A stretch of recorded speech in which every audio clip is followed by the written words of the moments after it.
Hemos estado hablando en los últimos días de Shabbat acerca de Efesios capítulo 4. ¿Sí? Efesios capítulo 4, allí en el versículo 3, en donde se nos habla del vínculo de la paz. Y hemos tratado de entender ampliamente qué significa esa expresión vínculo de la paz, de la cual habla el apóstol Pablo. ¿Sí? Y lo hemos dicho, recuerde que esto hace parte de los estudios sistemáticos que estamos haciendo de las cartas del apóstol Pablo y lo estamos haciendo como una defensa de presentar una correcta interpretación del apóstol Pablo, ¿sí? Debemos hacer apología, una defensa de lo que realmente el apóstol Pablo está diciendo en sus cartas, porque lamentablemente se ha usado al apóstol Pablo y a sus cartas como un caballito de batalla para decir que supuestamente el apóstol Pablo estaba en contra de la ley de Dios, es decir, la Torá, que él no estaba a favor de la Torá, que él decía o pensaba, creía que la Torá había sido abolida. Y eso ha calado tanto, amados hermanos, en la mente de la gente, ¿sí? Que gran parte de los que dicen ser creyentes, que los que dicen ser cristianos, piensa de esa manera. Día de hoy, gran parte, un grueso de lo que podríamos llamar cristianos, ¿sí? Creen y están convencidos que en verdad es así, que Pablo estaba en contra de la Torá, es decir, de la ley de Dios, que él la daba ya por abolida, que ya no tenía ningún efecto para los creyentes.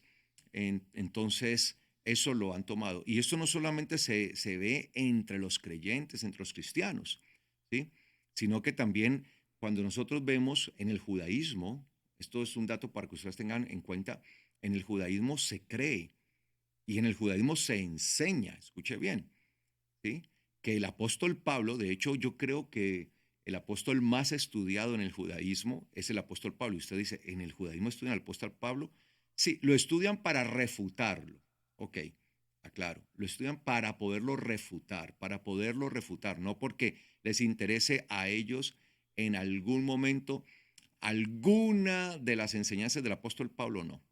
Y lo más tremendo es que en la concepción que hay en el judaísmo es la misma que ha enseñado o han enseñado muchos cristianos a lo largo de la historia y por siglos. Entonces, en el judaísmo se ve a un apóstol Pablo, se ve a un Pablo que es contrario a la ley, que es un hombre anti-ley, anti-Torah, que no quería saber nada de la ley. Prácticamente en el judaísmo se ve a Pablo como un hombre que odiaba la ley. Ese es el mensaje que se le ha vendido al judaísmo desde el cristianismo. O sea, no es que ellos sacaron esa deducción, sino que desde el cristianismo, sí, se les envió ese mensaje y ese es el mensaje que ellos tienen y lo ven así de esa manera. Un hombre que odiaba con todas sus fuerzas la ley, que no quería saber nada, lo ven así. Un hombre que no quería saber nada de la ley, que era enemigo acérrimo, enemigo absoluto de la ley. Así ven a Pablo desde el judaísmo. ¿Sí? Si usted habla con un judío que sea pues estudioso, un judío que le gusta todo esto, y si en algún momento de pronto hablan acerca de Pablo, esa es la concepción que tienen el judaísmo de Pablo. Un hombre totalmente apartado de la ley, que odiaba la ley, que enseñaba que la ley ya no había que tenerla y todo eso. Y eso obviamente como parte, pues sí, del pensamiento que podrían tener los judíos de manera natural, pero reforzado en gran manera por lo mismo que enseñan los cristianos, porque eso es lo que se enseña, que Pablo odiaba la ley, que Pablo ya considera la ley como algo abolido. Y es algo totalmente falso. Y hemos estado trazando esas enseñanzas y eso es lo que hemos estado viendo. ¿Sí? Y ahora en la carta que estamos viendo, en la carta a los Efesios, también estamos trazando lo mismo. Entonces, hemos estado estudiando, como les decía, lo que significa el vínculo, ese vínculo de la paz. Cuando el apóstol Pablo hablaba del vínculo de la paz, decíamos, y lo hemos repetido una y otra vez durante los últimos programas que hemos emitido en Shabbat de este, ¿sí? Como este programa que estamos ahora, ¿sí? Que el shalom era entendido desde el contexto hebreo. Recuerde que había dos contextos para el shalom. El shalom entendido en el contexto hebreo y el shalom o paz, shalom o la paz entendida en el contexto romano. En el contexto romano, la paz, al igual que la justicia, eran dos divinidades que estaban al servicio de la diosa Fortuna, que acompañaban a la diosa Fortuna. Eran como dos estandartes de la diosa Fortuna. Entonces, en el contexto romano eran vistos como deidades, eran vistos de esa manera, ¿sí? Pero en el contexto hebreo, Shalom es un estado, es una condición del ser humano frente a Dios, en cuanto a estar a paz con Él, a cuentas con Él. Entonces, estar en Shalom, en el contexto hebreo, es ponerse a cuentas con el eterno Dios. Y hemos entendido durante todo este tiempo que únicamente se puede estar en Shalom, se puede estar a cuentas con el eterno Dios únicamente cuando se hace conforme y se vive conforme a la Torah, a la ley de Dios. No hay otro concepto de shalom. Esos son los dos conceptos. Así cuando Yeshua hablaba que les decía a sus discípulos, el shalom que yo les doy no es como el shalom que el mundo les quiere dar a ustedes. La paz que yo les doy a ustedes no es como la paz que el mundo les quiere dar. Obviamente estaba haciendo una diferencia. Y ese shalom del cual hablaba Yeshua, pues es el shalom del contexto hebreo, del contexto bíblico, que es hacer conforme a la Torah, que es la palabra de Dios, que es la ley de Dios, que es la voluntad de Dios. Y por eso Yeshua decía, no como el mundo era visto como Roma, o sea, Roma era la representación del mundo, cuando se hablaba del mundo era de Roma. Entonces, Yeshua no va a hablar de Roma, ¿sí? En cuanto a que el shalom o la paz que él daba era como la de Roma. No, no tiene nada que ver con Roma. Lo mismo el apóstol Pablo. Cuando el apóstol Pablo usaba la palabra paz en sus escrituras, hablando de la paz de Dios, ¿sí? De la paz, no de la paz romana, porque por ejemplo cuando él dice, cuando digan paz y seguridad, entonces vendrá la destrucción repentina, ahí se está refiriendo a esa paz y seguridad que hablaban los romanos, esa confianza excesiva que tenían en el sistema romano, ¿sí? En el gobierno humano, en el gobierno romano, era una confianza excesiva y por eso lo veían como divinidades. Entonces, cuando el hombre pone su confianza en exceso en el ser humano, en otro hombre, en el sistema humano, entonces esa es la paz romana. Y por eso dice, cuando digan paz y seguridad, ahí se refiere a eso.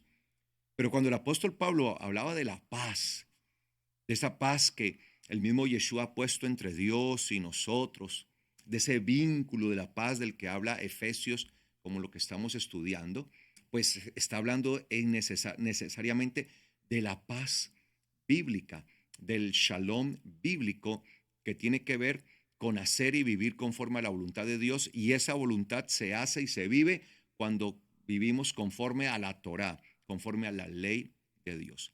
Entonces, hemos estado estudiando esto y pues hoy vamos a seguir estudiando esto y vamos a darle también conclusión, sí, a esto.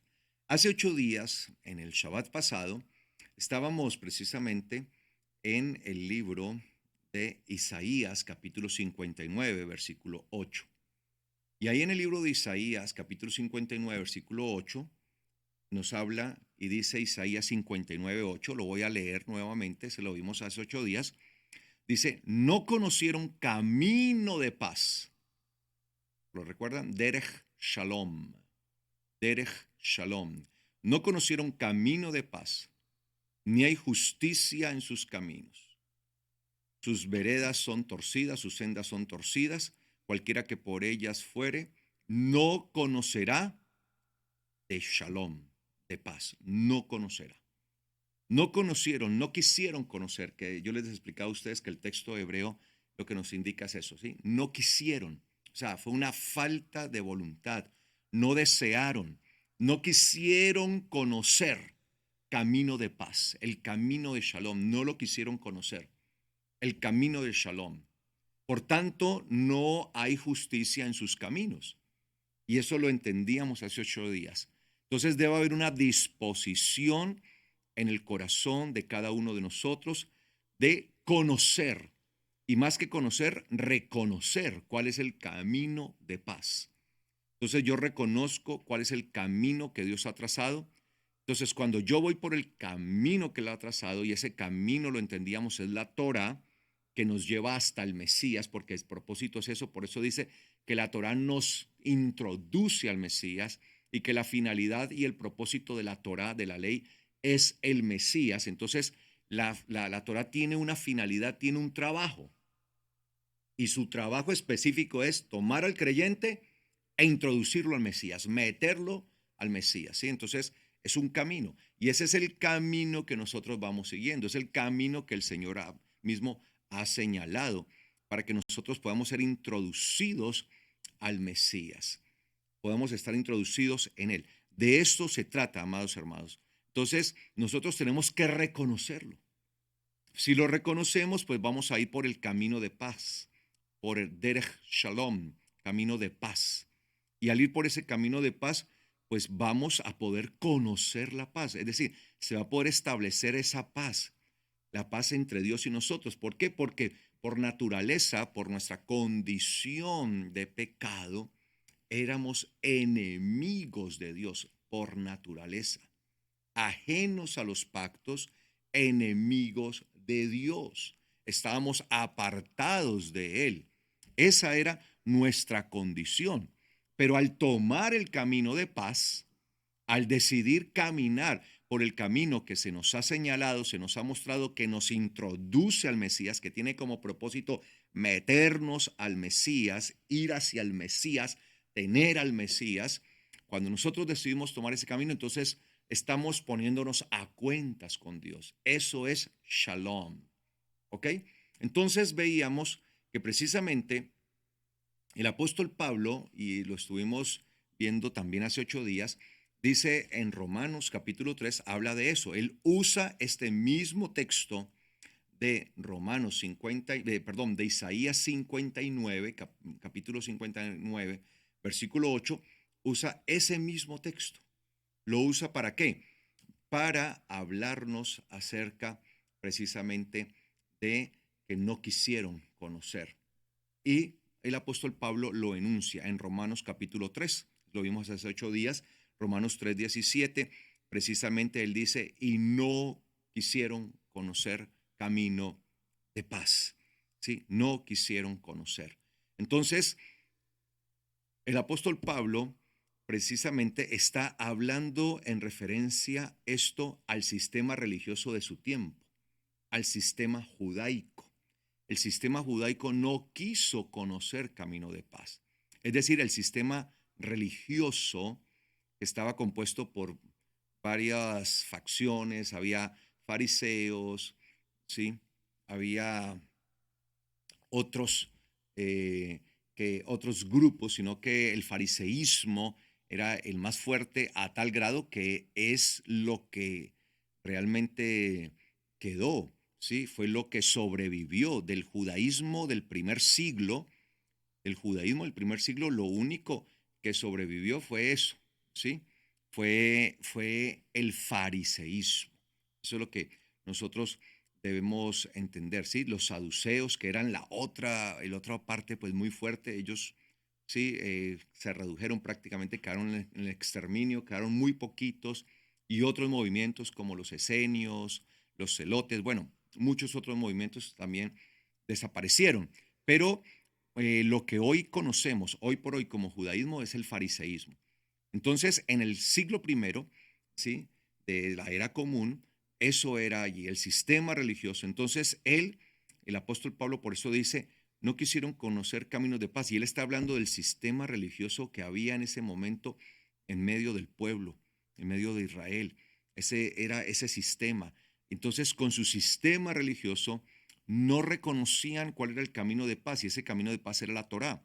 Por eso se habían inventado una serie de mandamientos, de leyes, y tenían adicional a la Torá, tenían otros rollos, otros libros, sí, con una cantidad de mandamientos humanos, de tradiciones, de ancianos, de costumbres, allí que solamente lo que hacían era apartar, como lo dijo el mismo Mesías, a los hombres de la voluntad de Dios, del mandamiento de Dios. Por eso el Mesías lo decía allí, ustedes por guardar sus mandamientos, sus tradiciones, ustedes por hacer eso, sencillamente por estar haciendo eso, ustedes quebrantan el mandamiento de Dios. Eso es, por estar haciendo eso, están quebrantando el mandamiento de Dios. Y eso es lo que nosotros debemos entender. Entonces, el apóstol Pablo ha trazado esto. Pero ese camino de paz también fue o es del cual se nos habla en Lucas. Cuando nosotros vamos a Lucas capítulo 1, quiero por favor que me acompañe allí a Lucas capítulo 1, versículo 67. Vamos a leer allí Lucas capítulo 1, versículo 67. Lucas capítulo 1, versículo 67.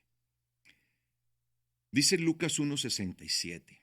Dice, y su padre Zacarías, hablando del padre de Juan el Bautista, de Yohanan Hamtabel, Juan el Bautista en hebreo, Yohanan Hamtabel, ¿sí? Juan el Bautista.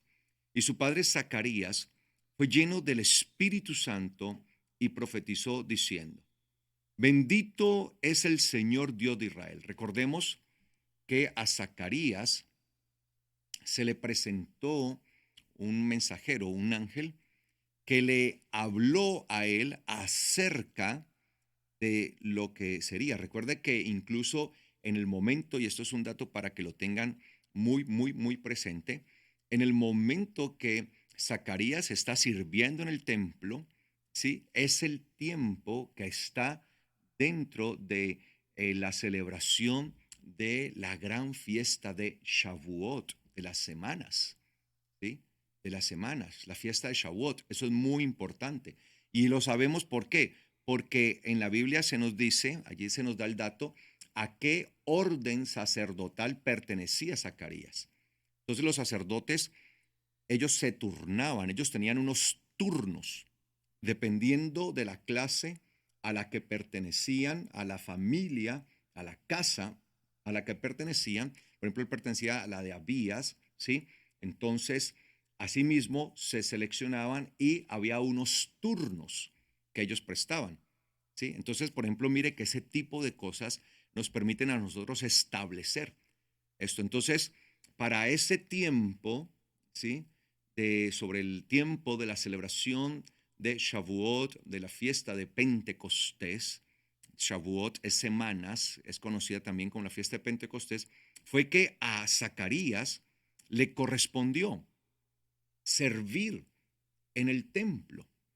Y allí, en medio de eso, es que a él se le da a conocer que su esposa, ¿sí? Elizabeth, va a gestar, va a quedar en embarazo. Y dice la palabra que después de esos días, cuando él terminó ya su servicio, regresó a casa y en esos mismos días ella, su esposa, quedó en embarazo, siendo que era imposible porque ya no había posibilidad que ella quedara en embarazo, quedó en embarazo. O sea que podemos establecer con mucha facilidad, casi con exactitud muy grande, por una cuestión de días, ¿sí? La fecha en la que Elizabeth quedó en embarazo. Y recordemos que ella, ¿sí? Cuando quedó en embarazo, María, Miriam, la madre de Yeshua, ¿sí? La esposa de Yosef, María, ¿sí? Ella queda en embarazo a los 6 meses de la gestación de Elizabeth.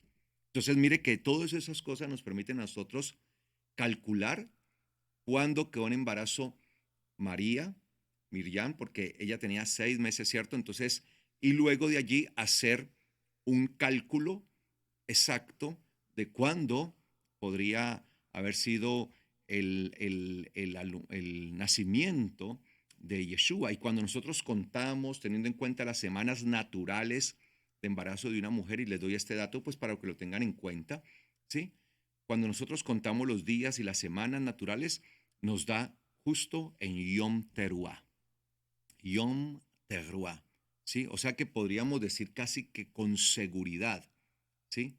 Que Yeshua nació en la fiesta, en la festividad, en la santa convocación de Yom Teruah, de el día de proclamación, que es la introducción. Recuerde que Yom Teruah es la introducción a la fiesta de Sukkot juntamente con Yom Kippurim, ¿sí? Estos dos momentos son introductorios. Yom Teruah y Yom Kippurim son introductorios a la gran fiesta de Sukkot, de tabernáculos. Entonces, esto tiene bastante connotación, ¿no? Pero pues ese no es el tema, porque por eso no me voy a extender en explicación minuciosa de eso, ¿sí? Y dice acá, y su padre Zacarías fue lleno del Espíritu Santo y profetizó diciendo, bendito sea el Señor Dios de Israel, porque visitó e hizo redención a su pueblo y nos está levantando un cuerno de salvación, un cuerno de salvación, ¿sí? No sé si en su Biblia dice cuerno de salvación, pero el texto griego dice cuerno de salvación. Y esto no es extraño porque esto lo está diciendo con base al Salmo capítulo 112, versículo 9. En el Salmo capítulo 112, versículo 9, tenemos precisamente esta expresión sobre el cuerno, ¿no? Cuando se nos habla, ¿sí? De esto, entonces se nos enuncia acerca de lo que es esto, y en muchas Biblias de pronto puede aparecer como si fuera, permítame veo a ver si tengo acá, ¿sí? El, aquí se nos habla del poder, ¿sí? Por ejemplo, en Reina Valera se nos habla del poder, pero ahí no habla del sí del poder, sino que se enuncia es cuerno, dice keren, que es cuerno en hebreo, ¿sí? Y por eso dice allí el texto como tal, ¿sí? Repartió, dio a los pobres, su justicia permanece para siempre y su cuerno será exaltado en gloria. Será exaltado su cuerno. Obviamente lo que pasa es que los cuernos, ¿sí? En la mentalidad hebrea, los cuernos eran la fuerza y el poder de los animales, sobre todo los machos cabríos, cuando ellos atacaban, o sea, cuando, obviamente en ese entonces, por la forma en que se vivía, ellos presenciaban muchas veces las peleas que había entre los animales que tenían cuernos. Y los animales que tienen cuernos, ¿con qué se atacan? Con los cuernos. Entonces intentan cornear siempre. Y por lo general el vencedor es el que más puede cornear al otro, al oponente. Entonces en el contexto hebreo, el cuerno representaba la fuerza del animal. Por eso en Daniel, en el libro de Daniel, cuando se habla de ese macho cabrío que viene que representaba a Alejandro el Grande, Alejandro el Magno, al imperio griego, dice que de repente venía con su cuerno corneándolo todo y de repente su cuerno fue cortado y su fuerza cesó. Hablando de la muerte de Alejandro el Grande, recuerden que Alejandro el Magno muere muy joven después de haber conquistado todos los reinos, ¿sí? Él era muy joven, más o menos tenía unos 29, 30 años cuando lo había conquistado prácticamente todo, y sobre los 32, 33 años, de manera repentina, él muere. Él no es vencido en ninguna batalla, él está en su más grande esplendor y de repente, como dice en el libro de Daniel, su cuerno es cortado, es arrancado, ¿sí? Y se extingue su poder. Entonces era por eso, ¿no? Porque se veía él que venía como corneándolo todo, a todos los corneaba. Entonces se habla es de eso. El cuerno es la fuerza. Por eso, de manera correcta, muchas Biblias traducen la palabra cuerno, en este caso la traducen como poder. No siempre traducen cuerno como poder, lo traducen cuerno como cuerno, pero en este caso lo traducen como poder. su poder será exaltado en gloria, ¿sí? Será exaltado en gloria.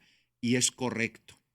¿Por qué? Porque el cuerno representaba el poder, ¿sí? Pero pues ahí dice cuerno, a mí me gusta decirles así. Y en el texto griego que estamos nosotros leyendo allí de Lucas, lo dice, ¿sí? Pero entonces les quería mostrar que esto es una alusión, lo que está diciendo Zacarías en capítulo 1 de Lucas, en capítulo 1 de Lucas, capítulo 1, versículo 69, cuando dice, y nos levantará cuerno de salvación,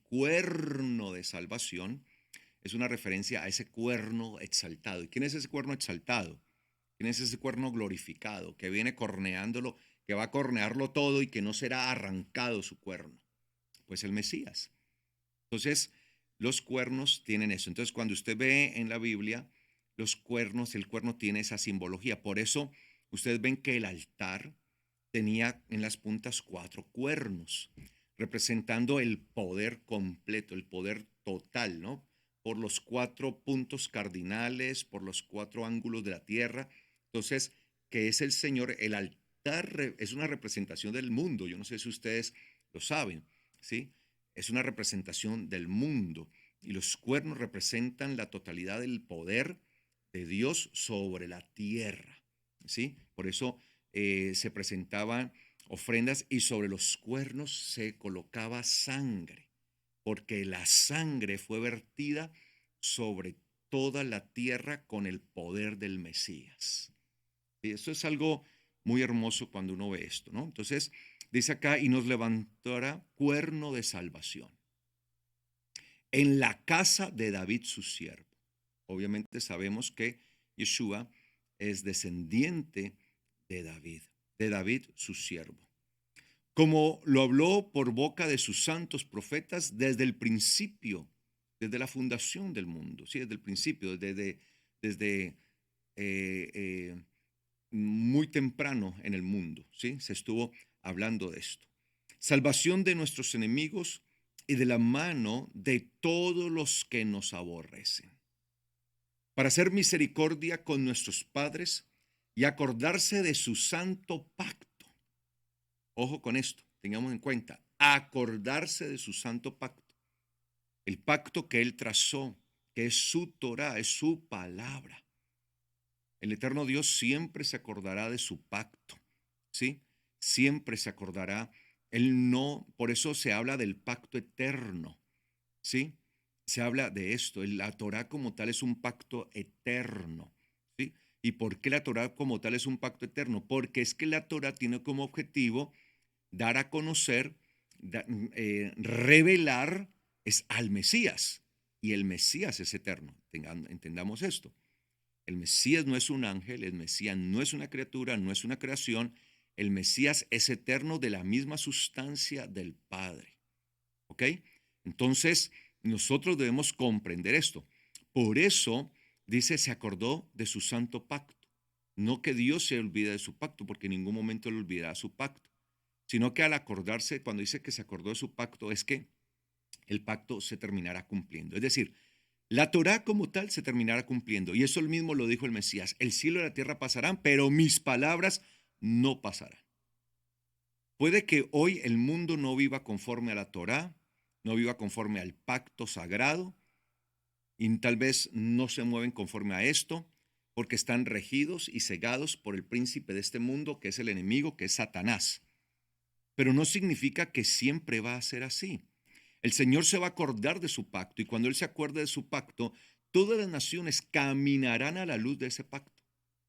Vivirán conforme a lo establecido por el pacto, por la Torá. Todas las naciones. Entonces Él se acordará. Entonces, a través del Mesías es que hay ese recordatorio. Es a través del Mesías que está ese establecimiento. Es por medio del Mesías que el Padre Eterno está diciendo, yo no me olvido del pacto, el pacto está vigente y sigue vigente porque el pacto tiene que ver con mi Hijo, con Yeshua, y Yeshua es eterno. El juramento que juró a nuestro padre Abraham. Entonces, mire, ¿desde dónde viene ese pacto? Desde Abraham.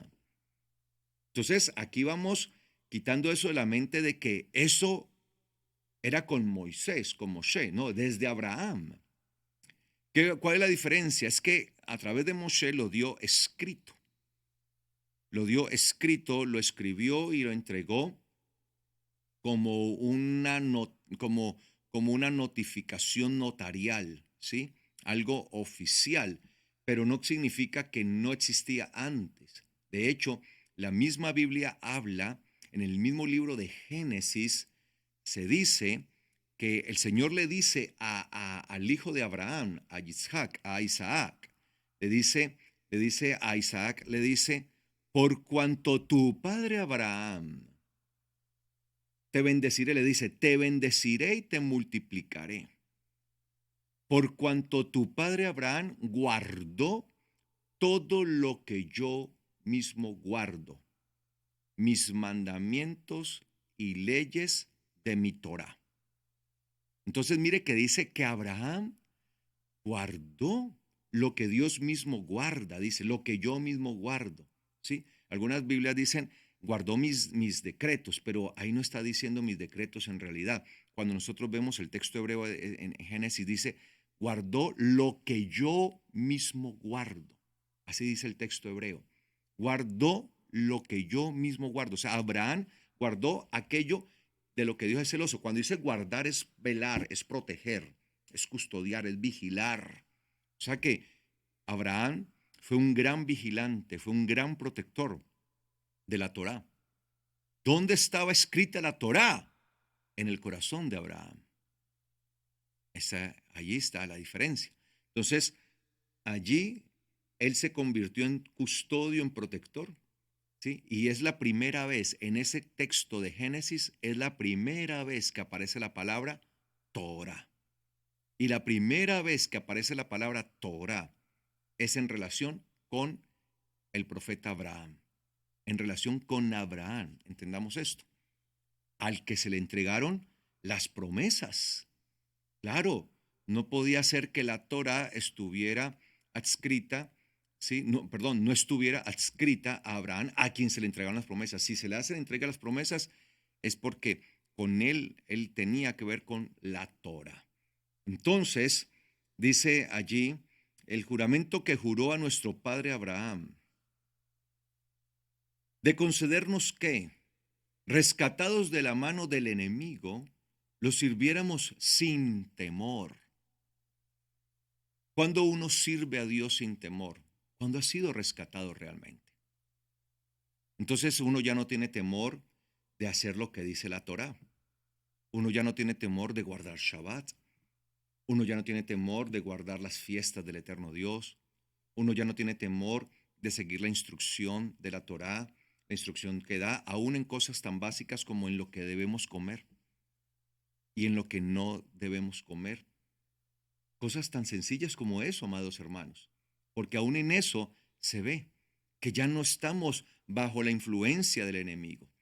Por eso dice de concedernos que rescatados de la mano del enemigo, lo sirviéramos sin temor. Mucha gente no sirve a Dios conforme a lo que enseña la Torah porque todavía está llena de temor, porque no quieren dejar su zona de confort. Entonces ya están conformadas a alguna cosa del mundo, del sistema mundano, del sistema religioso. Entonces ya allí ya están acomodados y les da miedo desacomodarse. Si hay algo que le da miedo al ser humano, por lo general son los cambios, ¿sí? Todo cambio es difícil. Muchas veces asimilarlo en primera instancia, en primera medida. Entonces es complejo, es difícil, pero nosotros no tenemos temor porque ahora somos rescatados por la mano del Señor. Entonces no tenemos temor de decir, bueno, yo he vivido mi vida espiritual, religiosa de esta manera, pero ahora estoy entendiendo la verdad. Ahora estoy entendiendo realmente la palabra de Dios.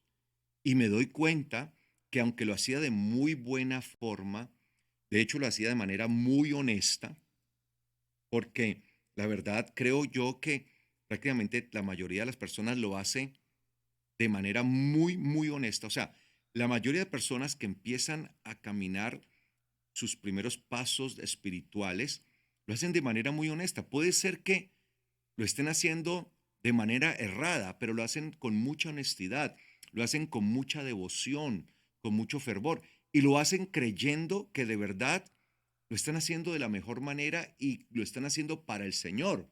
Sin embargo, cuando uno ya es confrontado con la verdad, cuando uno es confrontado con la palabra, pues esas cosas deben empezar a cambiar. Así la estamos haciendo de manera honesta. Es como, por ejemplo, yo pongo esto. Una persona que le reza a las imágenes, tiene imágenes. Yo he conocido que lo puedo decir que son personas muy devotas. Son personas que de verdad, tienen en su corazón esa devoción, tienen en su corazón ese deseo y lo hacen con una devoción, lo hacen con una fe y de verdad son practicantes y creen y son personas que uno las puede calificar, digámoslo de esta manera, permítamelo desde la perspectiva humana como buenas y que tratan de hacer las cosas de la manera más correcta. Y usted las ve, ¿sí? Rezándole y tienen allí su imagen o su altar y lo hacen con una que a veces, devoción que a veces no tienen ni siquiera muchos cristianos que ya han dejado eso. Y lo hacen con una devoción, ¿sí? Entonces lo están haciendo de esa manera, pero está errada. Entonces cuando estas personas de repente se encuentran con la verdad y empiezan a entender la verdad y se confrontan con la verdad, pues algunas de ellas, muchas de ellas toman la decisión y dicen, bueno, yo estoy equivocado. Sí, yo hago esto con mucha devoción, lo he hecho, lo aprendí desde tal vez desde mi niñez y hasta el día de hoy lo he hecho con mucho fervor, con mucha devoción, pero estoy equivocado. Yo no puedo seguir haciendo esto porque la Biblia me enseña que eso no es correcto. Entonces la persona toma la decisión, ¿sí? Toma esa decisión y lo hace. Y cuando nosotros vemos que una persona de estas toma la decisión, nos alegramos, nos gozamos, porque la persona está dando unos pasos de crecimiento espiritual, de saber que lo hacía con mucha devoción, pero ahora ha entendido que eso que hacía con mucha devoción, a pesar de que lo hacía con mucha devoción, no era lo correcto. De igual manera, muchas personas, ¿sí? Creyendo que el tiempo, el día que Dios ha establecido es el domingo, por decir algo. Y lo hacen con mucha devoción y apartan ese día y tratan de verdad que ese día sea dedicado al Señor, porque yo he conocido, créanme, amados hermanos, yo he conocido personas que dicen, no, es que yo quiero apartar el domingo para el Señor, quiero apartarlo. Y son personas, y he conocido personas que son muy celosas con eso, que incluso ese día es para el Señor, ese día es para congregarse, para buscar, y lo tienen allí. Hay personas que yo he conocido tan estrictas con esto, que ese día no hacen nada que no sea algo, tratar de hacer algo espiritual, ni negocios, ni nada de eso. ¿Por qué? Porque lo han interiorizado en sí y lo hacen de esa manera. Pero cuando uno les confronta con la palabra, pues, ¿qué se espera? Que la misma actitud que tuvo esta persona que tenía imágenes y con devoción le rezaba las imágenes, pero entendió que era incorrecto, pues lo mismo que se espera en esta persona, de decirle, mire, usted lo hace con devoción, lo cree esto, pero la Biblia enseña que no es el primer día de la semana, que no es el domingo, que es el Shabbat, el séptimo día, el que el Señor bendijo y santificó, que está ratificado en la palabra, dice, porque el séptimo día fue bendecido y fue santificado por el eterno Dios. Entonces, la persona entra en razón y empieza a hacer esto. Así. Entonces, de eso es lo que se trata. Pero esto solamente lo puede hacer una persona que ha sido rescatada de la mano del enemigo. Rescatados de la mano del enemigo. Rescatados, ¿sí? De la mano del enemigo. Entonces, esto dice acá, de concedernos que rescatados de la mano del enemigo, lo sirviéramos sin temor. Claro, eso fue lo que el Señor hizo con Israel. Para que Israel le sirviera a él, primeramente lo tenía que rescatar de Egipto. Entonces, ¿qué hizo el Señor? Rescató a Israel de Egipto para que ahora Israel le sirviera plenamente a él, al eterno Dios. Eso se trata. Entonces, nosotros somos rescatados del Egipto espiritual para poder servir verdaderamente al eterno Dios. Y dice el versículo 75, en santidad y en justicia. Entonces, ¿cómo servimos al eterno Dios? En santidad y en justicia. ¿Para qué es levantado ese cuerno que es el Mesías, el cuerno de salvación? ¿Para qué es levantado el cuerno de salvación? Para que nosotros vivamos en santidad y en justicia, para que nosotros le sirvamos sin ningún temor en santidad y en justicia.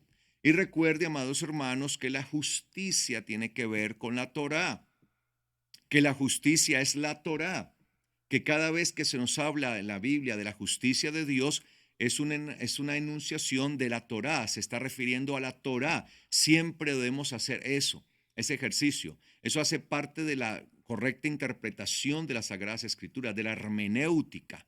Si nosotros queremos tener una correcta interpretación de las Sagradas Escrituras, pues tenemos que aplicar ese principio. La justicia es la Torá es la justicia.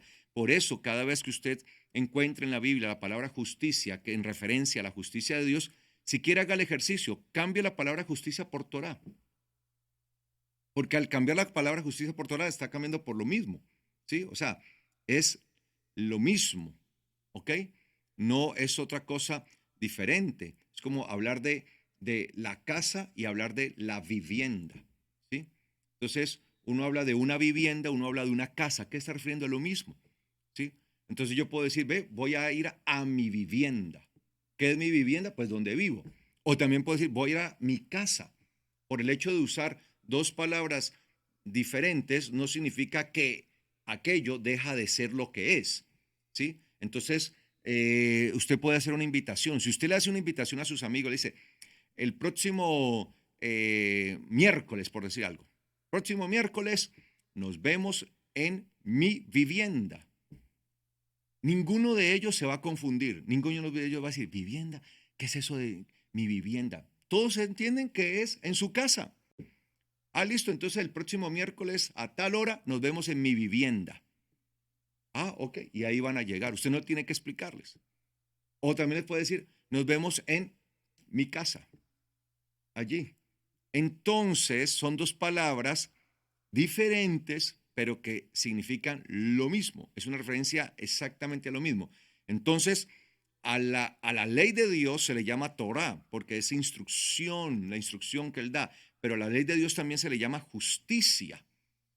Es lo mismo, o sea, a eso que fue dado por eterno Dios, que es su pacto santo, ¿sí? Se le llama Torah y a eso mismo se le llama justicia. Entonces usted puede cambiar perfectamente la palabra justicia. Yo podría leer perfectamente en santidad y en Torah, y en justicia, en Torah, en ley de Dios, delante de Él. Eso es lo que nosotros tenemos que hacer. Entonces servimos sin ningún tipo de temor, debemos vivir en santidad. Y esa santidad es precisamente hacer aquello para lo cual nosotros fuimos llamados. Y fuimos llamados a vivir como hijos de Dios, fuimos llamados a vivir conforme a la Torá, en santidad y en justicia delante de Él. Todos nuestros días, todos nuestros días. Entonces, ¿cuánto tiempo podemos vivir así todos nuestros días? Hasta el último día, hasta que el eterno Dios nos llame. De eso se trata. Hasta que el eterno Dios nos llame. Entonces, todos los días, todos los días. Y tú, niño, serás llamado profeta del Altísimo, porque irás delante de la faz del Señor, delante de la presencia del Señor, para preparar sus caminos. Entonces recuerde que está hablando Zacarías, que iba a ser el padre de Juan, de Johanán, de Juan el Bautista, Johanán Jantabel, Juan el Bautista. ¿Sí? Entonces, tu niño serás llamado profeta del Altísimo. O sea, porque esa iba a ser la función de Juan. Ser profeta, un profeta enviado por eterno Dios para preparar el camino del Señor, el camino del Mesías. Preparar, darle la introducción, y eso fue lo que hizo. Por eso Juan, Johanán dijo, yo no soy el Mesías, yo soy aquel que he sido enviado para preparar el camino. A mí se me ha dicho, prepara el camino del Señor, pero yo no soy el Mesías, yo soy el enviado, el que fui enviado para esto. Y dar conocimiento de salvación a su pueblo mediante el perdón de sus pecados. El conocimiento de la salvación se obtiene mediante ¿qué? El perdón de los pecados. ¿Qué es el perdón de pecados? Empecemos por preguntarnos qué es el pecado. Y aquí siempre lo hemos dicho una y otra vez. Primera de Juan 3:4. Ahí está la definición en Primera de Juan 3:4. El pecado es violación de la ley. El pecado es transgresión de la ley. El pecado es incumplimiento de la ley. Eso es el pecado. El pecado es no cumplir lo que dice la ley, no hacer lo que dice la ley. Cuando no hacemos lo que la ley dice, estamos pecando. Eso es el pecado. Esa es la definición bíblica, en el contexto hebreo, la definición bíblica de pecado. El pecado es violación. El pecado es transgresión de la ley. Entonces, cuando yo transgredo la ley, cuando yo no hago lo que la ley dice que yo debo hacer, estoy pecando, porque estoy transgrediendo la ley. Entonces, dice acá que el conocimiento de la salvación, es mediante el perdón de sus pecados. O sea que nosotros llegamos a tener salvación solamente hasta que somos perdonados de nuestros pecados. Es decir, hasta que somos perdonados de la violación de la ley, de haber estado violando la ley. Y se perdona al que viola la ley cuando éste se pone a cuentas. ¿Cuándo se perdona al que viola la ley? Cuando deja de violarla. Eso es shalom. Shalom es estar a cuentas. Entonces, ¿sí? Si yo estoy violando el cuarto mandamiento, por ejemplo, el Shabbat, en Éxodo capítulo 20 se nos habla del cuarto mandamiento, ¿sí? Te acordarás del día del Shabbat para santificarlo a Yahweh, tu Dios. Entonces, cuando yo, ¿sí?, no hago lo que dice, pues lo estoy violando, estoy pecando. ¿Cuándo soy perdonado? Cuando dejo de pecar, cuando dejo de violarlo. Entonces, como estoy dispuesto a dejar de violar el mandamiento, el Señor me dice, me da su perdón, pero porque estoy dispuesto. Es lo que le dijo el Señor a la mujer adúltera, cuando era acusada y la querían matar y querían que Yeshua decretara condenación sobre ella, ¿sí? ¿Qué le dijo Yeshua? ¿Dónde están los que te condenaban?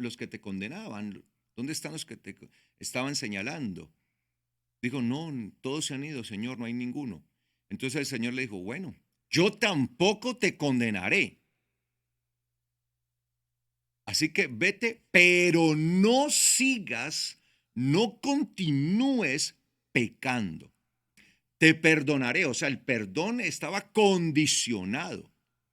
Te perdonaré, pero si no sigues pecando. Entonces nosotros pensamos que podemos venir al Señor y decirle, Señor, perdóname, pero seguimos violando y violando y violando y violando y violando su ley. No, Señor, perdóname porque estoy dispuesto a ponerme a cuentas contigo, en shalom contigo. Es decir, empiezo a vivir conforme a tu Torah. No voy a seguir pecando, no voy a seguir infringiendo tu Torah. Voy a ser conforme a lo que dice tu Torah. Eso es, amados hermanos. De eso se trata. Y dar conocimiento de salvación a su pueblo mediante el perdón de sus pecados. Entonces, aprendamos esto. El conocimiento de la salvación, es decir, el disfrute de la salvación, es el resultado primeramente del perdón de nuestros pecados.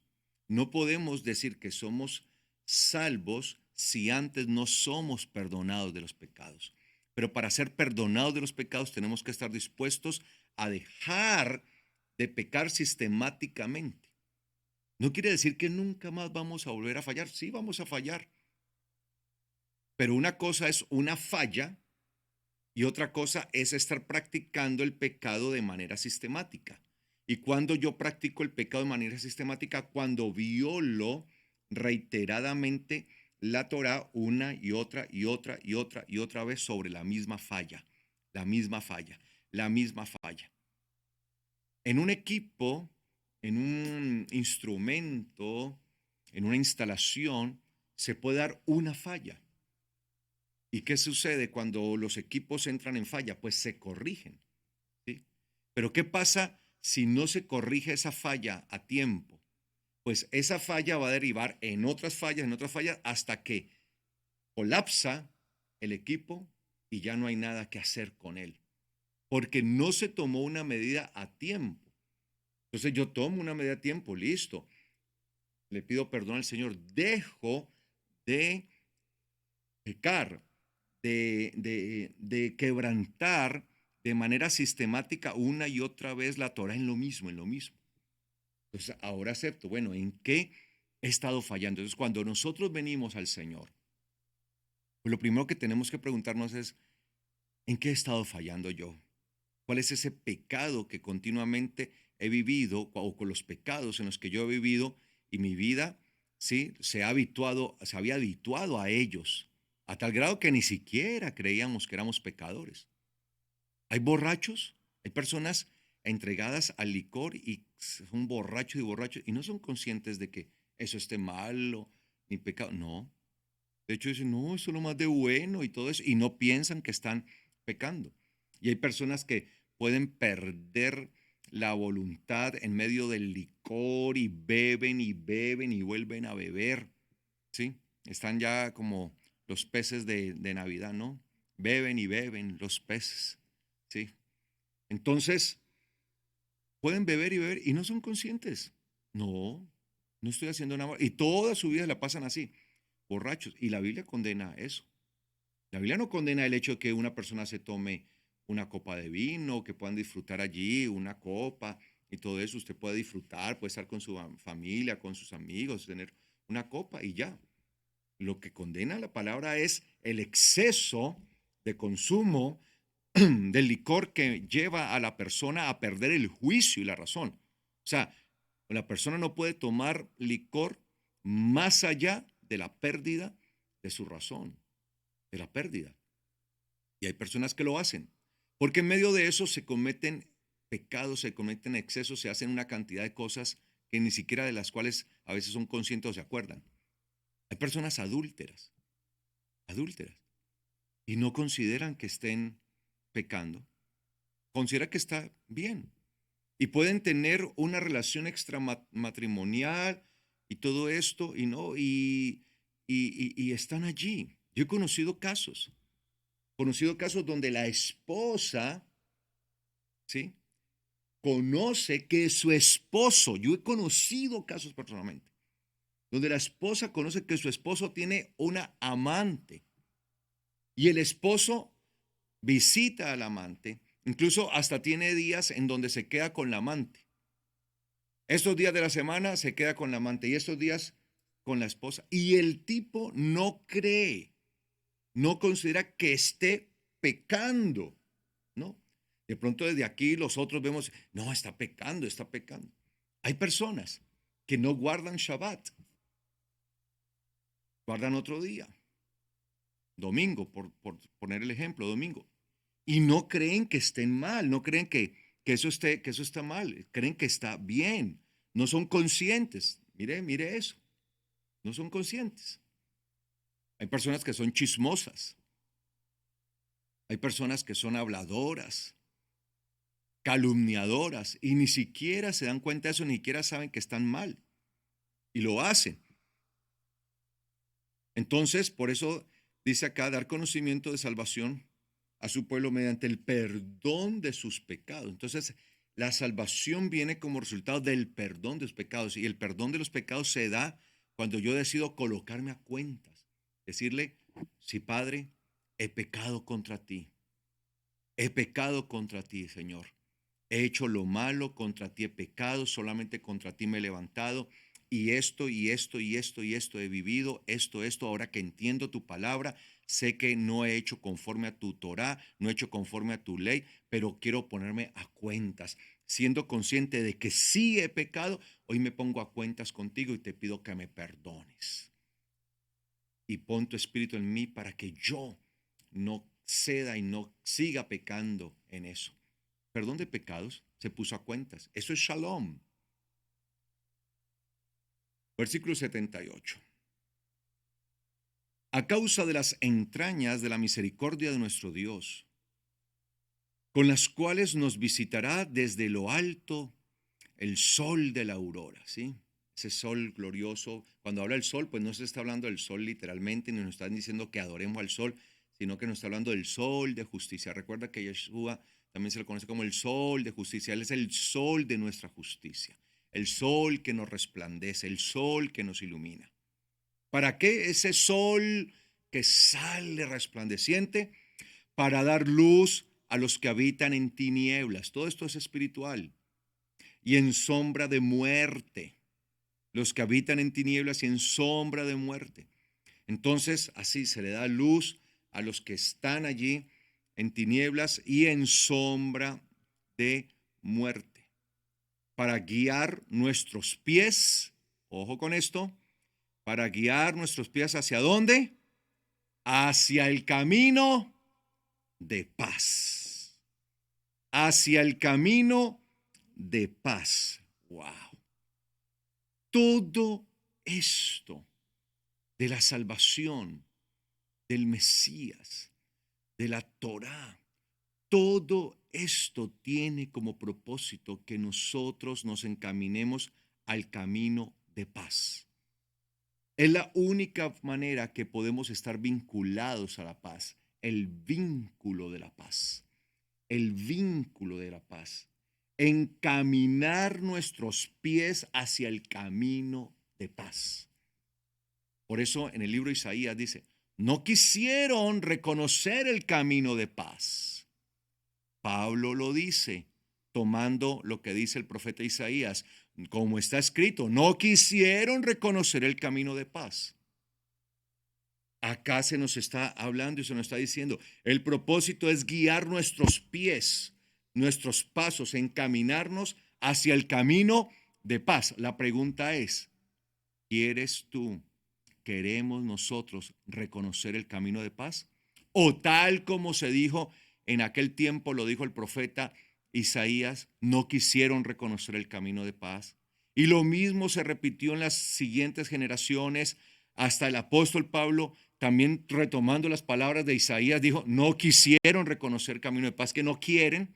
¿Será que hoy también seguimos diciendo lo mismo? Es que no quieren reconocer el camino de paz, no quieren. Reconocer el camino de paz es colocarse a cuentas con el eterno Dios.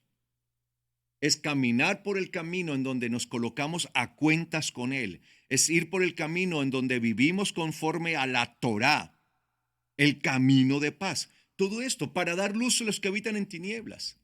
Claro, Él nos está dando la oportunidad. Mire, usted no hacía lo que dice la Torá porque estaba en tinieblas.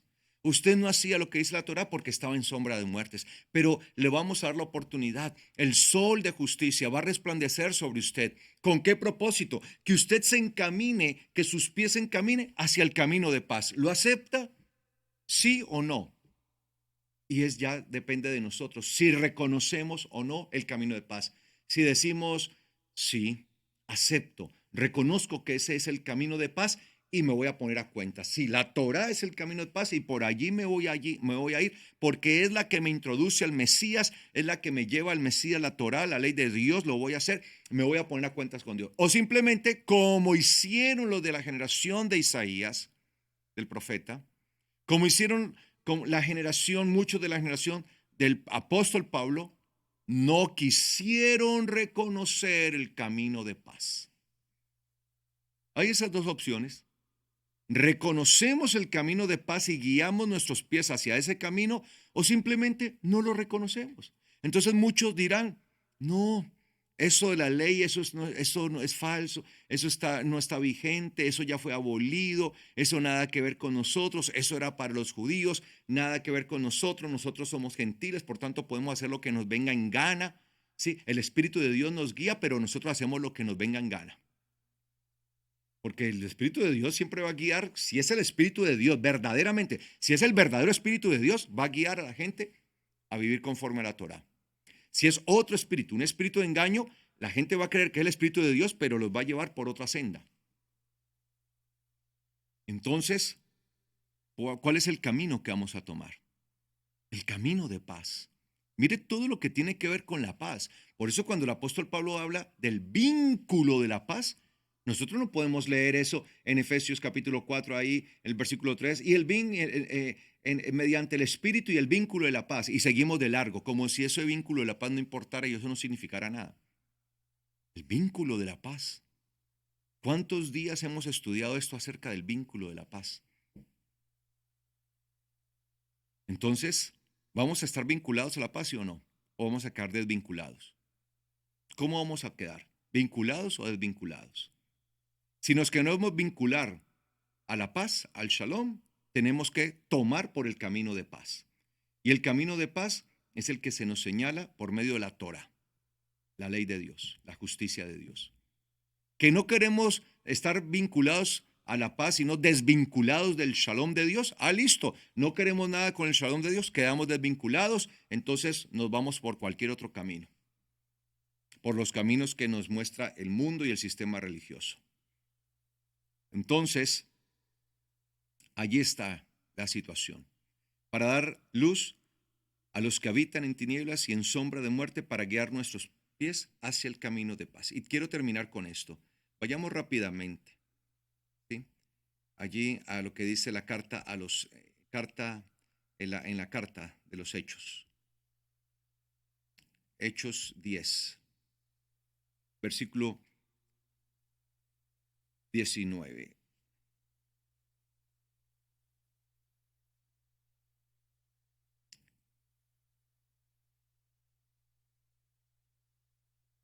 Hechos 10, 19 dice, Hechos 10, 19. Y mientras Pedro pensaba en aquella visión, por medio del Espíritu Santo le fue dicho, he aquí, 3 varones te buscan. Levántate, desciende y no dudes ir con ellos, porque yo los he enviado. O sea, por medio del Espíritu el Señor le está hablando a Pedro y le dice, hay 3 hombres, 3 varones que te están buscando, no tengas temor, no te vienen a buscar para nada malo, yo mismo los he enviado. Quiero que vayas con ellos, porque es necesario. Hechos 10, 21. Entonces Pedro, descendiendo a donde estaban los hombres que fueron enviados por medio de Cornelio, les dijo, he aquí, yo soy el que ustedes buscan. ¿Cuál es la causa? ¿Cuál es el motivo por lo cual han venido? Ellos le dijeron, Cornelio el centurión. Mire que este era un centurión. Al ser un centurión, pertenecía a las legiones de Roma. El centurión era el que estaba a cargo, como dice su nombre, de 100. Tenía a cargo 100 hombres, 100 soldados le servían a este hombre. O sea, tenía 100 soldados a su mando, a su disposición. O sea, que una persona que tenía cierta autoridad, y los centuriones en realidad tenían cierto prestigio también, porque eran soldados oficiales de jerarquía, de alto rango, ¿sí? Servían al imperio. Sobre todo, ellos estaban puestos para mantener y preservar el orden de donde imperaba, donde gobernaba el imperio, ¿sí? Pero mire lo que dicen de este hombre. Ellos dijeron, Cornelio el centurión, ¿sí? Que es un varón justo y temeroso de Dios. O sea que aunque era un romano, él se había convertido al Dios de Israel, estaba tratando de buscar del Dios de Israel. Lo más probable es que buscando el Dios de Israel se había convertido a alguna de las facciones del judaísmo. Trataba de seguir, ¿sí? del Dios de Israel, había escuchado el Dios de Israel, porque le llaman varón justo y temeroso. Y esa expresión varón justo y temeroso se usaba para aquellos que eran conversos al Dios de Israel y que vivían conforme a la palabra y a la ley del Dios de Israel. Porque él aquí no conoce nada de Yeshua como tal hasta el momento. O sea, este Cornelio apenas va a empezar a recibir la revelación por medio de Yeshua. Pero sí, al ser un varón justo, es porque era un varón que vivía conforme a la justicia de Dios y los temerosos. Es que en aquel tiempo estaban los temerosos de Dios. Y varón justo y temeroso, ¿sí? Se refería sobre todo a aquellos prosélitos, a aquellos conversos que siendo de otras naciones se convertían al Dios de Israel. Entonces tenemos este caso, tengamos en cuenta esto. No que era un romano que tenía su religión y que tenía sus creencias romanas de deidades y todo eso. No, no le van a llamar así a una persona precisamente que no es converso al Dios de Israel. Ellos dijeron, Cornelio el centurión, un varón justo y temeroso de Dios, es un varón justo y temeroso de Dios, y que tiene buen testimonio en toda la nación de los judíos. Ah, ¿por qué gozaba de buen prestigio en medio de los judíos? Porque veían que era un hombre que se ajustaba a la ley. Como era justo, vivía conforme a la justicia, es decir, que vivía conforme a la ley de Dios. Dice aquí, él ha recibido instrucciones por medio de un santo ángel de hacerte venir a su casa para oír tus palabras. O sea, a él se le dijo, haz traer hasta aquí, hasta tu casa, a Pedro. Entonces, para eso nos envió. ¿Sí? 3 varones, lo más probable era que eran 3 hombres que le servían a él. Porque era un hombre, vuelvo y lo digo, un oficial de alto rango y tenía buen prestigio dentro del pueblo de Israel porque era un hombre converso. Creía en el Dios de Israel. Tenía la Torá del Dios de Israel. Entonces, haciéndolos entrar, los hospedó. Y al siguiente día, levantándose, se fue con ellos y le acompañaron algunos de los hermanos que vivían en Yafo, en Jope, que es en español, ¿no? Aclaro, Yafo. A mí recuerdo, tengo una anécdota.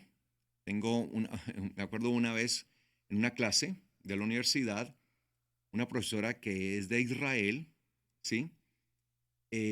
Uno de mis compañeros en medio de la clase le hizo una pregunta a la profesora, una pregunta de la Biblia, ¿sí?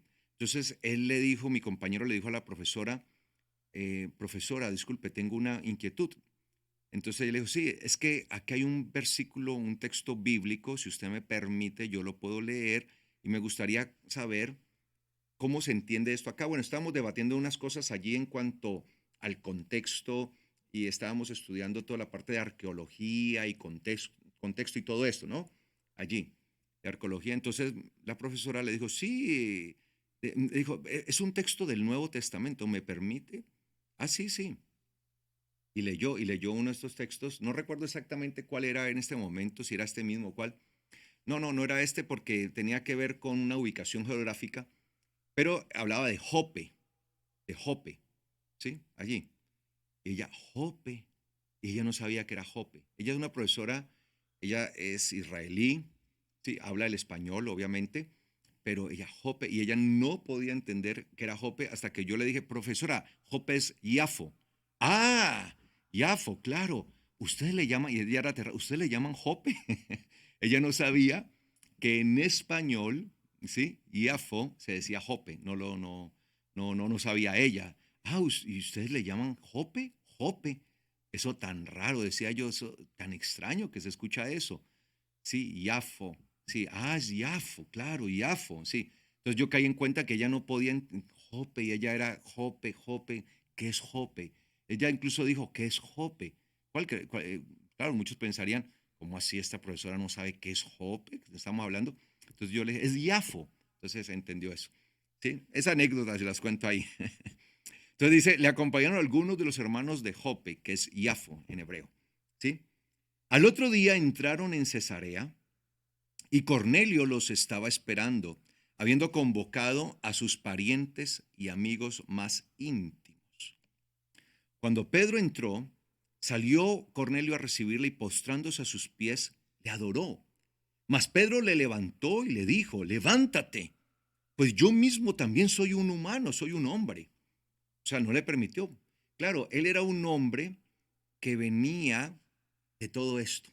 O sea, era un judío, era un converso, perdón, era un converso, era un romano, converso al Dios de Israel, pero pues estaba desaprendiendo muchas cosas del sistema pagano, del sistema romano, ¿no? Grecorromano, que es un sistema de pagano, de mucha adoración pagana, ¿sí? Entonces, claro, recuerden que para ellos muchos hombres son vistos como dioses. Por ejemplo, César, el emperador, era visto como un dios, ¿sí? Entonces, siempre se veían como deidad. Entonces, él al ver que viene Pedro, el que se le ha mostrado en la revelación, que es al que tiene que llamar, pues tiene esa tendencia, ¿no? Pero por eso es lo bendito de todo esto, que nosotros vamos siendo transformados. Aquí ya Pedro le empezó a dar lecciones a él. Soy un hombre, no te tienes que postrar delante de un hombre. Mire, me imagino que él ya, ok, voy aprendiendo. Todos estamos en aprendizaje. Y hablando con él, entró y halló a muchos que se habían reunido. O sea, él llegó y encontró un mundo de gente allí, una cantidad de gente, ¿sí? Y les dijo, ustedes saben cuán abominable es para un varón judío juntarse, compartir con un extranjero. Pero a mí me ha mostrado Dios que a ningún hombre llame común o impuro. Claro, en el judaísmo, eso no lo enseña la Torah. Mire el problema. En el judaísmo, esto era algo que se daba. En el judaísmo, como sistema religioso, ¿sí? Era prácticamente una inmundicia, era uno contaminarse. O sea, uno con un gentil, con un extranjero, un gentil, acercarse, un gentil que no fuera converso, o sea, tener un contacto era prácticamente quedarse inmundo, quedar impuro, porque se suponía que estaban muertos espiritualmente. Y por estar muertos espiritualmente, entonces, así como cuando tocaban un cadáver literalmente, y por tocar el cadáver quedaban impuros y tenían que hacer una limpieza, una pureza, entonces compartir con un gentil, con un extranjero, por tener sus ideas, por tener sus creencias paganas, estaban muertos espiritualmente. Entonces, al estar muertos espiritualmente, creían que también se podían contaminar por la muerte espiritual de ellos. Esa es la explicación de por qué los judíos del tiempo del primer siglo creían eso. Por eso no era que ellos abominaran en sí a la gente, sino que al estar en condición espiritual de pecado, de maldición, de muerte, porque el pecado da a luz la muerte, entonces eran como que estuvieran espiritualmente muertos. Entonces al tener contacto con ellos creían que también se podían contaminar con ellos. Por eso intentaban al máximo no tener contacto con los extranjeros, con los gentiles. Es por eso. Entonces dice aquí, pero a mí me ha mostrado Dios, claro, eso no lo dice exactamente la Torah. La Torah dice, no tendrás contacto con un cadáver, ¿cierto? Porque pues no se sabía de qué había muerto el animal o el hombre, y podía de pronto alguna contaminación contagiarlo a él y terminar contagiando a todo, ¿no? A todo lo demás. Y es algo muy saludable, ¿no?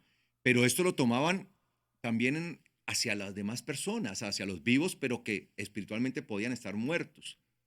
Obviamente yo no tengo relación, yo no puedo hacer una junta, un yugo con el incrédulo, es decir, entrar en una sociedad con el incrédulo como tal, porque qué compañía tiene, qué comunión tiene un incrédulo con uno en ese sentido. Pero ya estar allí, hablarle, entonces por eso es que los judíos tratan de no hacer casi prosélitos. Usted ve que el judaísmo no tiene como propósito predicar y hacer y ganar personas para ellos, no, por esa cosa, ¿sí?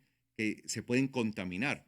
Entonces tal vez Pedro también, bueno, tal vez no, Pedro al ser judío creía eso, y todo eso se lo va sacando también el Señor. Entonces le dice acá, le dice, se me perdió aquí, a ver, ya, versículo 28, ¿sí? No llames común o impuro a ningún hombre. Hombre, está hablando de los hombres, no está hablando aquí en cuanto a animales, ni está hablando de cosas de comer, comestibles, ni de los alimentos, está hablando de los hombres, del ser humano, ¿sí? Por lo cual, al ser llamado, vine sin replicar. Así que pregunto, ¿por qué causa, por qué motivo me han hecho venir aquí? Entonces Cornelio le dijo, hace 4 días que a esta hora yo estaba en ayuno y a la hora novena, mientras oraba en mi casa, ¿sí? En mi casa, vi que se puso delante de mí un varón con vestido resplandeciente. Ahora, novena es casi ya el ocaso, ¿sí? Del día, ¿sí? Ya casi cuando está bajando el sol, ¿sí? Mientras oraba en mi casa y vi que se puso delante de mí un varón con vestido resplandeciente. Bueno, la hora novena, ¿sí? Es el último tramo, el último cuarto de tramo del día, ¿no? De las 3 de la tarde, ¿sí? ¿Ok? Y que puso delante de mí un varón con vestido resplandeciente y dijo, Cornelio, tu oración ha sido escuchada y tu caridad ha sido recordada delante de Dios.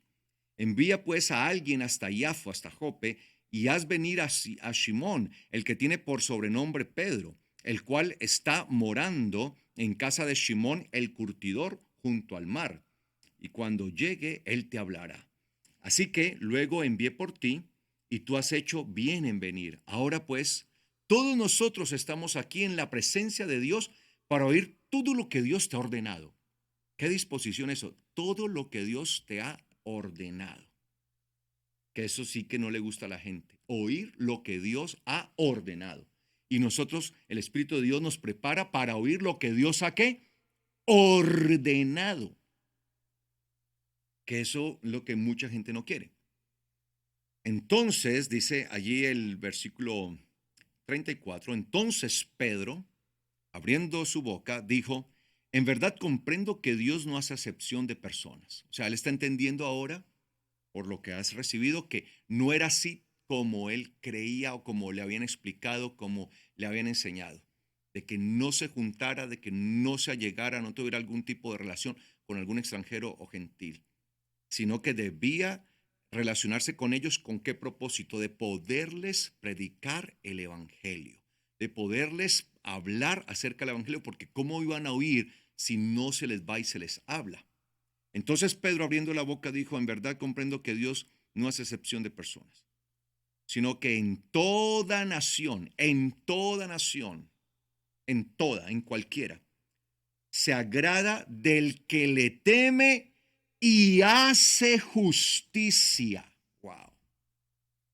En toda nación, en cualquier nación, sea la nación que sea, no solamente la nación de Israel, como creía Pedro, sino en cualquier nación, llámese como se llame esa nación, puede ser la nación más recóndita del mundo, donde quiera que haya un ser humano, en cualquier nación, el eterno Dios se agrada del que le teme y hace, obra conforme a la justicia, hace de acuerdo a la justicia, hace y vive conforme a la justicia. ¿A cuál justicia estaba refiriéndose Pedro? ¿A la justicia romana? ¿A la justicia que vivía y que impartía el imperio romano? ¿O a la justicia de Dios, que es la Torah? Entonces, ¿de quién se agrada el eterno Dios? Y esta era la concepción que ellos tenían. ¿De quién se agrada el eterno Dios? El eterno Dios se agrada de todo aquel que le teme.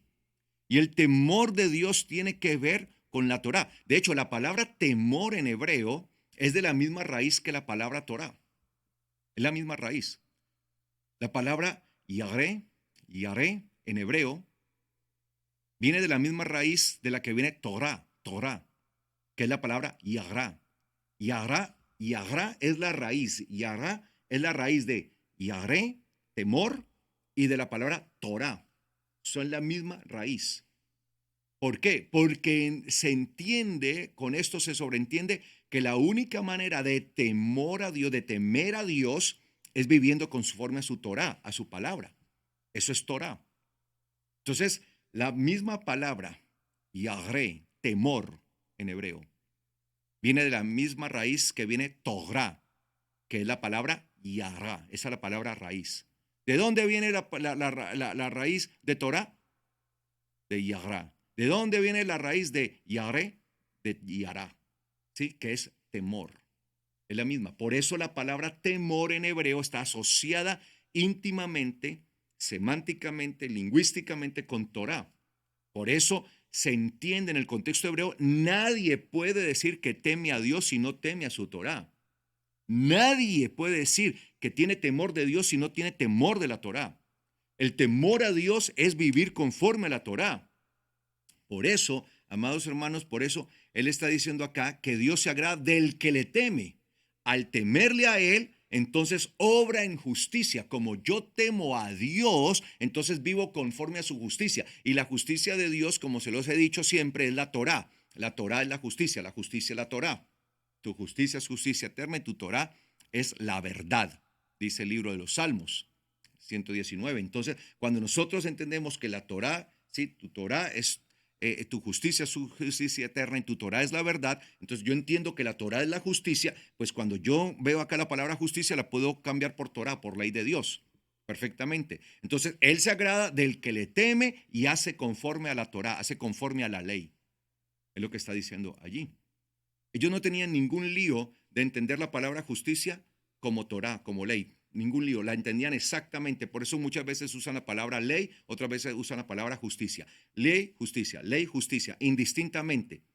No se hacían ningún lío y la usaban, la expresaban de igual manera. Ley, justicia, ley, justicia. Entonces, ¿qué sucede con esto? Como Él se agrada de toda nación, de cualquiera en cualquier nación. Entonces, si estamos hablando de cualquier nación, ahí la palabra nación en griego es la palabra gentil. Gentil.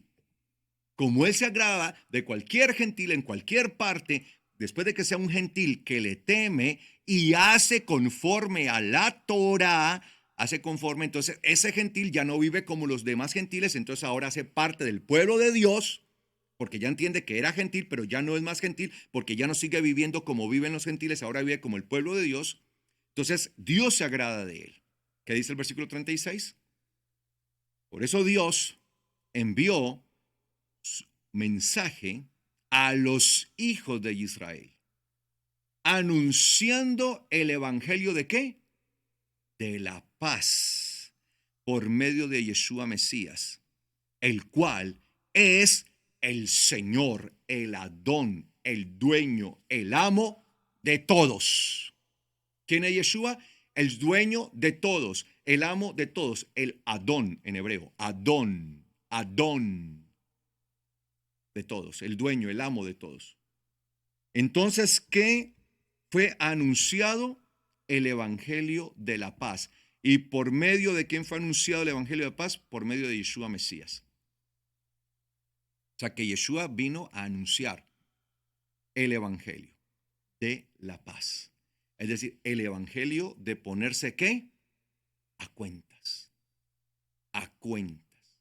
El evangelio eran las buenas nuevas que enviaba a decir un rey sobre otra nación que le reconocía, si la nación le reconocía a aquel gran rey, a aquel emperador, entonces la nación disfrutaba de todos los beneficios que aquel rey le mandaba a decir a ese pueblo. Ese era el evangelio, el evangelion, ese era el evangelio. Todas aquellas buenas nuevas, todas aquellas cosas buenas. Acá está el evangelio de la paz, es decir, que es el evangelio de Yeshua, es el evangelio de ponerse a cuentas, el evangelio de Shalom, ¿sí? Es ponerse a cuentas con el Señor. ¿Y cómo nos ponemos a cuentas con Él? Viviendo conforme a la Torah. Así que, amados hermanos, de esto se trata el vínculo de la paz. El vínculo de la paz es de ponerse a cuentas con Dios. Y la única manera que yo me pongo a cuentas con Él es viviendo conforme a la Torah. De esa manera vendrá el perdón de pecados. De esa manera, entonces, es que yo podré tener acceso a la gracia de la salvación. Entonces, ¿qué es lo que anunció el Mesías? El evangelio de la paz. Entonces, ¿qué es lo que está anunciando el Mesías? Vengan, pónganse a cuenta. Vengan, arrepiéntanse, Pónganse a cuenta con Dios. ¿Y cómo nos ponemos a cuenta con Él? Vivan conforme a su palabra, vivan conforme a su ley, a su Torah. Vengan y no morirán. Vengan, pónganse a cuentas, pónganse a cuentas, pónganse a cuentas. La pregunta es, ¿queremos reconocer ese camino? El mismo camino que nos está trazando el Señor, porque dice que vino a anunciar el evangelio de la paz. Entonces la pregunta es, ¿lo vamos a hacer? Y mire que se lo anunció no solamente a Israel, sino que ese mismo evangelio lo está anunciando ¿a qué? A toda nación. Toda nación.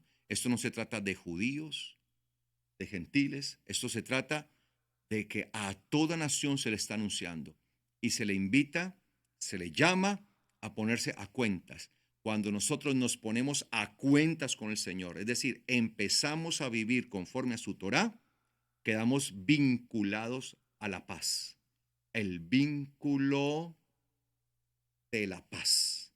Quedamos vinculados. Pero la pregunta es, ¿nos queremos vincular? ¿Queremos hacerlo? Ahí estará el detalle. Así que, amados hermanos, cuando el apóstol Pablo habla del vínculo de la paz, habla de todo esto que hemos visto, que tiene que ver con la Torá.